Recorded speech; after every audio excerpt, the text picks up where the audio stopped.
Deuteronomy 8. Do not forget the Lord. Be careful to follow every command I am giving you today, so that you may live and increase and may enter and possess the land the Lord promised on oath to your ancestors.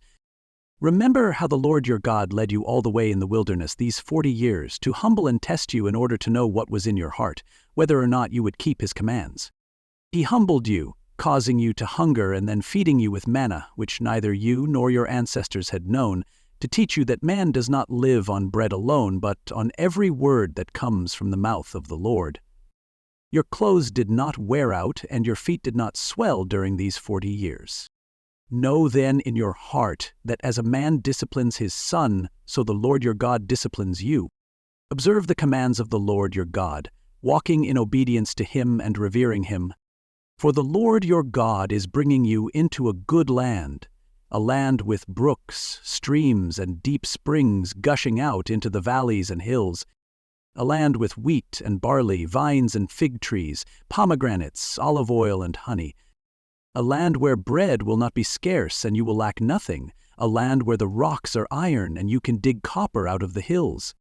When you have eaten and are satisfied, praise the Lord your God for the good land he has given you.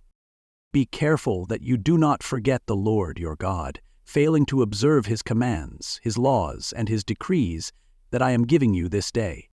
Otherwise, when you eat and are satisfied, when you build fine houses and settle down, and when your herds and flocks grow large and your silver and gold increase and all you have is multiplied, then your heart will become proud and you will forget the Lord your God, who brought you out of Egypt, out of the land of slavery. He led you through the vast and dreadful wilderness, that thirsty and waterless land, with its venomous snakes and scorpions. He brought you water out of hard rock. He gave you manna to eat in the wilderness, something your ancestors had never known, to humble and test you, so that in the end it might go well with you. You may say to yourself, "My power and the strength of my hands have produced this wealth for me." But remember the Lord your God, for it is he who gives you the ability to produce wealth, and so confirms his covenant which he swore to your ancestors, as it is today.